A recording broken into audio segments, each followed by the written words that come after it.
খেলা চলছে বিশ্বজুড়ে। ফুটবল ক্রিকেট ছাড়াও খেলা রয়েছে এক দীর্ঘ ফর্দ। শুধু ফলাফল নয়, গত আজ এবং আগামীর খেলাকে প্রেস বক্স থেকে আমরা দেখতে চাই ভিন্ন চোখে। সেই দেখাটাই দেখতে পাবেন এখন মাঠে। সঙ্গে আছি আমি নোমান আব্দুল্লাহ। দর্শক, দেখছিলাম ক্রীড়াঙ্গনের আজকের দিনের গুরুত্বপূর্ণ খবরাখবর। আজকে আমরা আলোচনা করব বাংলাদেশের ক্রীড়াঙ্গন নিয়ে। বাংলাদেশের ক্রীড়াঙ্গনে যত রকমের সংকট চলছে সেই সব সংকটের সমাধানে কাজ করছে এনএসসি এবং যুব ও ক্রীড়া মন্ত্রণালয়। এই সব কিছু নিয়ে আমরা আলোচনা করব। আমাদের সঙ্গে আছেন সহকর্মী জুবায়ের আহমেদ। জুবায়ের, স্বাগত জানাচ্ছি। জুবায়ের, অনেকগুলো সংকট আমরা দেখতে পাচ্ছি অনেকগুলো ফেডারেশনে, যেহেতু সবগুলো ফেডারেশনই অ্যাডহক কমিটির আন্ডারে, সেখানে নানা রকম মতবিরোধ হচ্ছে, নানা রকম সংকট হচ্ছে। সেসব নিয়ে কাজও করছে এনএসসি, চেষ্টা করছে তাদের সমাধানের। একটা আলাদা কমিটিও গঠন করা হয়েছে, গতকাল তারা সবাই বসেছেনও। সেসব নিয়ে আমরা কথা বলবো। তার আগে আমরা আজকের ঘটনাটা নিয়ে একটু আলোচনা করতে চাই। আজকে বাফুফে এবং ফুটবলাররা বৈঠকে বসেছেন।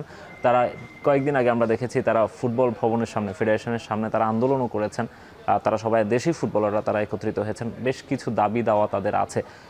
তাদের কি কি দাবিগুলো আছে, সেই দাবির যৌক্তিকতা আসলে কতটুকু, বাফুফেকে তারা কতটুকু কনভিন্স করতে পারবে, আপনার অবজারভেশন জানতে চাই। ফুটবলারদের দাবি যদি বলা হয়, এক অর্থে বাংলাদেশ ফুটবলের জন্য খুবই যৌক্তিক কিছু দাবি। স্বাধীনতার এতগুলো বছর পরেও বাংলাদেশের একটা প্রপার লিগ কিন্তু বলা চলে হয়নি এখনো পর্যন্ত। আমরা বাংলাদেশ ফুটবল লিগ বলতে যেটা চলে সেটা দেখা যায় 12টা দলের মধ্যে বা 10টা দলের মধ্যে যতগুলো দল থাকে প্রায় সবটাই ঢাকা কেন্দ্রিক। এটাকে বাংলাদেশ ফুটবল না বলে ঢাকা লিগ বললেও খুব একটা মন্দ হয় না। এবং এই লিগ কেন্দ্র করেই কিন্তু মূলত বিক্ষোভের শুরুটা। সার্ক কোটার একটা অদ্ভুত নিয়ম বাফুফে প্রচলন করেছে, যেখানটায় বলা হচ্ছে আগে ছিল না, এটা গত বছর থেকে যেটা ইমপ্লাই করলো যে সার্কভুক্ত দেশকে এখন থেকে বাংলাদেশি পরিচয় বা দেশি ফুটবলারদের পরিচয় খেলানো হবে, এবং সেখানে 5 জনকে একটা ক্লাব নিবন্ধন করতে পারবে, যেটার বেশ অনেকগুলো ক্লাব ইউজ করেছে, আরামবাগ ইউজ করেছে, ব্রাদার্স করেছে। কিন্তু এটা করে যেটা হচ্ছে যে যখন আপনি সার্কভুক্ত দেশগুলো থেকে, পাকিস্তান থেকে, নেপাল থেকে বা ভুটান থেকে যখন একটা প্লেয়ারকে আপনি দেশি বলে প্রচার করছেন, তখন আলটিমেটলি দেশি ফুটবলারদের কিন্তু স্লট কমে যাচ্ছে।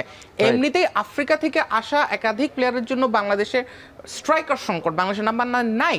সেই জায়গাটায় যখন আপনি আফ্রিকান এসব বংশোদ্ভূত বা অন্যান্য দেশের সঙ্গে যখন আপনি সার্কভুক্তগুলোকে একসাথে করে দিচ্ছেন, তখন দেখা যাচ্ছে যে জাতীয় এই লিগের দলগুলোতে দেশি ফুটবলার জায়গা পাচ্ছেন একাদশ হয়তো সর্বোচ্চ 4 থেকে 5 জন।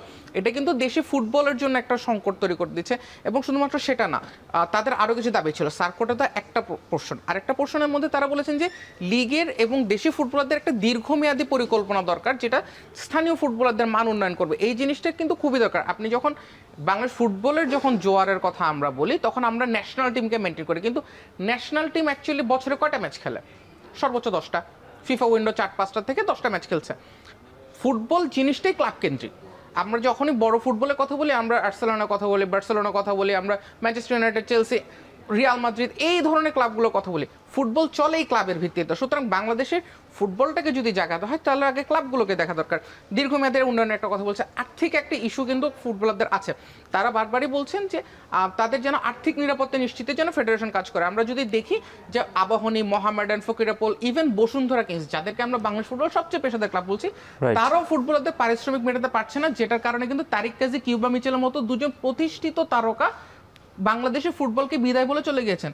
তারিক কাজী এখন ভুটানের একটা লিগে খেলছেন, পারো এফসিতে খেলছেন, যেটা আমি বিশ্বাস করি যে বাংলাদেশের ফুটবলের তুলনায় ভুটানের লিগে আহামরি উন্নত না। শুধুমাত্র পারিশ্রমিক ইস্যুর কারণে তারিক কাজীকে আজকে বাংলাদেশের ফুটবলকে ছেড়ে দিতে হলো। কিউবা মিচেল চলে গিয়েছেন, তিনি এখন একটা এবং এই যে ফুটবলাররা চলে গেছেন, এটার কারণে নিষেধাজ্ঞার মুখে পড়েছে।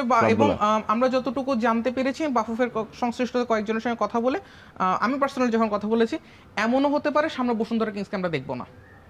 এই ধরনের নিষেধাজ্ঞা যদি চলতে থাকে, সেটা আসলে এই যে বসুন্ধরা কিংসের মতো দল যদি বাংলাদেশের লিগ থেকে হারায় যায়, সেক্ষেত্রে সেটাও দেশের ফুটবলের জন্য কিন্তু একটা বড় সমস্যার ব্যাপার হয়ে দাঁড়াবে। কারণ বিগত বছরগুলোতে আমরা আসলে বসুন্ধরার মতো করে দল গড়তে, বসুন্ধরার মতো করে পেশাদার ওয়েতে দল পরিচালনা করতে আমরা কিন্তু খুব বেশি ক্লাবকে দেখিনি সেই হিসেবে। এবং বসুন্ধরা কিন্তু বাংলাদেশের ফুটবলারদের জন্য একটা আশীর্বাদ হয়ে এসেছিল এই অর্থে, আর্থিক ব্যাপারগুলোর দিক থেকে যদি চিন্তা করি। সেখানে তারাই যদি এভাবে কলাপস করে, বা তারাই যদি এইসব সংকটের মুখে পড়ে, বা তারাই এইসব সমস্যা তৈরি করে, সেক্ষেত্রে অবশ্যই দেশের ফুটবলের জন্য ভালো কিছু বয়ে আনবে না সেটি। জুবায়ের, আমরা আপনার কাছে আবারও ফিরবো, তার আগে একটা বিরতি নিব। এখন মাঠে নিচ্ছে একটা বিরতি, ফিরছি একটু পরেই। ক্রীড়াঙ্গনের সংকট ও সমাধান নিয়ে কথা বলছে। আমাদের সঙ্গে আছেন সহকর্মী জুবায়ের আহমেদ। জুবায়ের, আমরা সার্ক কোটা নিয়ে কথা বলছিলাম। এই একেবারে অদ্ভুতুরে একটা নিয়মের কথা আমরা বলছিলাম। আপনি বলছিলেন যে 4-5টা প্লেয়ার আপনি খেলাবেন নেপাল, ভুটান বা হচ্ছে এইসব দেশ থেকে যারা আসবেন তাদেরকে দেশি ফুটবলার হিসেবে খেলাবেন। বাংলাদেশের ফুটবলারদের এমনিতে মান নিয়ে অনেক প্রশ্ন আছে। আপনি সেই ফুটবলারদেরকে যদি ঘরোয়া ফুটবলও খেলতে না দেন তাহলে তাদের মানটা বাড়বে কিভাবে, এরকম একটা প্রশ্ন আছে। আরেকটা প্রশ্ন হচ্ছে, এই যে যেসব দেশগুলো থেকে ফুটবলাররা আসবে, সার্কভুক্ত যে দেশগুলো, ধরুন ভুটান বা হচ্ছে মালদ্বীপ বা হচ্ছে নেপাল, শ্রীলঙ্কা, পাকিস্তান, এই সব দেশের ফুটবলাররা তো বাংলাদেশের ফুটবলারদের চেয়ে ভালো বলে আমার কাছে মনে হয় না। এক্সেপ্ট ইন্ডিয়ান ফুটবলাররা তো বাংলাদেশের লিগে খেলতে আসবে না। সেক্ষেত্রে এই আইডিয়াটা বা এই ধারণাটার প্রবর্তন হলো কেন? এটা সম্ভবত বাফুফের ভেতরকারে কোনো একজনের ধারণা যে আমরা এই ধরনের একটা কিছু করলে হয়তো আমরা সেই সব প্লেয়ারদের সম্পর্কে একটু জানতে পারবো। বাংলাদেশ সেই সব ফুটবল প্লেয়ারদের সম্পর্কে জানলে কি হবে? সেটা সুফল পাওয়া যাবে সাফে। তাদের যে ধারণাটা, এটা আমার নিজস্ব অভিমত যে তারা হয়তো এভাবে চিন্তা করছেন। বিকজ আমরা যখন বাফুফের সহসভাপতি ফাহাদ করিমের সঙ্গে যখন আমরা কথা বলি যে তিনি নতুন কোচ থেকে কি চান, তার প্রথম কথা ছিল যে আমরা সাফ জিততে চাই। বাংলাদেশ ফুটবলটা এখন সাফ জেতার জন্য এত বেশি মরিয়া, তারা হয়তো বা সেইটার প্রসেসটা এই সাফ অঞ্চল থেকে বাংলাদেশ কি এখন সাফের মধ্যে, সাফের কনটেক্সটে আছে? বাংলাদেশের ফুটবল অ্যাকচুয়ালি সাফের এই মুহূর্তে সাফের কনটেক্সটে বাংলাদেশের ফুটবলে থাকা উচিত না।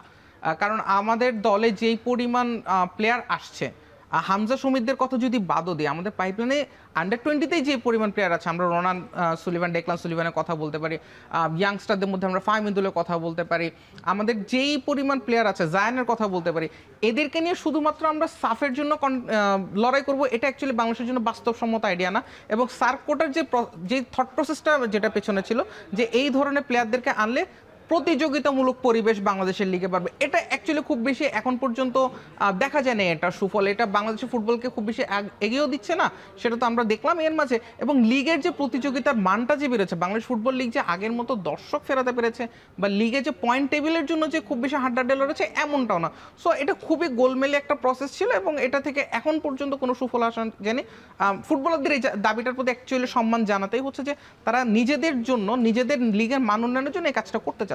তবে কিছু ফুটবলার নিয়ে সমালোচনাও হয়েছে, তারা তাদের নিয়ে কতটা অরিড বা বিকল্প কথাটা যদি বলি, যে অনেকে বলছেন যে এই ফুটবলাররা কেন তাদের সঙ্গে কম্পিট করে নিজেদেরকে মাঠে নামাতে পারছেন না।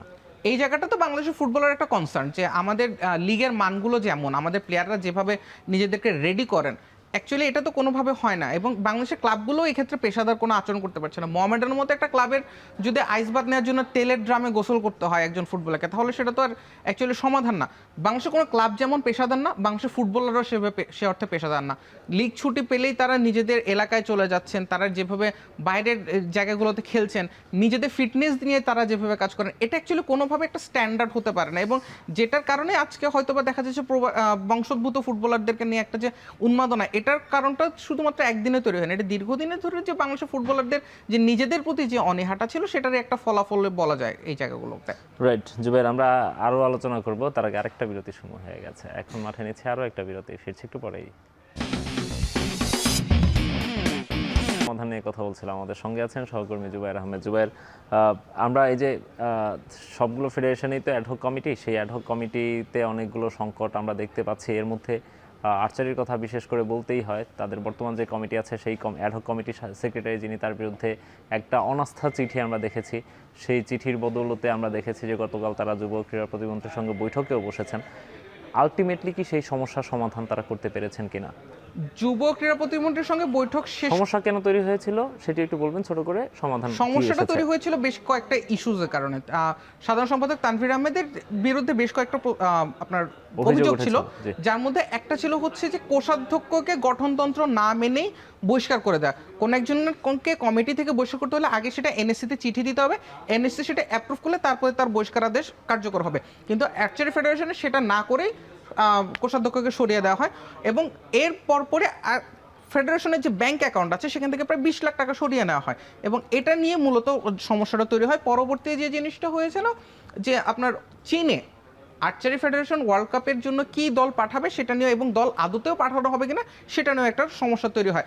পরবর্তীতে গতকালকে এই কারণেই মূলত অনাস্থা প্রস্তাবটা আসে। গতকালকে পরবর্তীতে যুব ক্রীড়া মন্ত্রীর সাথে প্রায় 1.5 ঘন্টার একটা বৈঠক হয় আর্চারি ফেডারেশনে।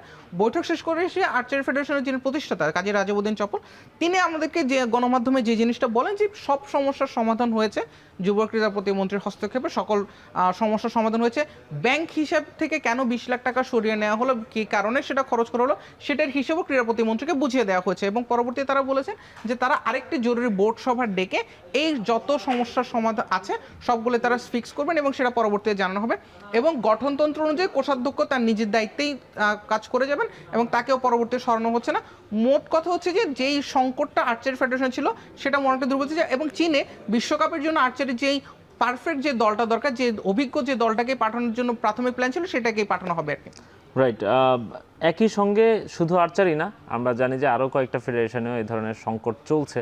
শুটিং এর কথাও বলতে হয়, সম্ভবত শুটিং এর সঙ্গে গতকাল একটা শুটিং আলাদা এর বৈঠক সঙ্গে করার কথা আর্চারি ছিল। ফেডারেশনের সঙ্গে বৈঠকের পরপরই শুটিং ফেডারেশনের সঙ্গে বৈঠকটা হয়। শুটিং ফেডারেশনে বিগত কয়েকটা দিন ধরেই নারী শুটারদেরকে নিয়ে বেশ একটা ঝামেলা চলছিল।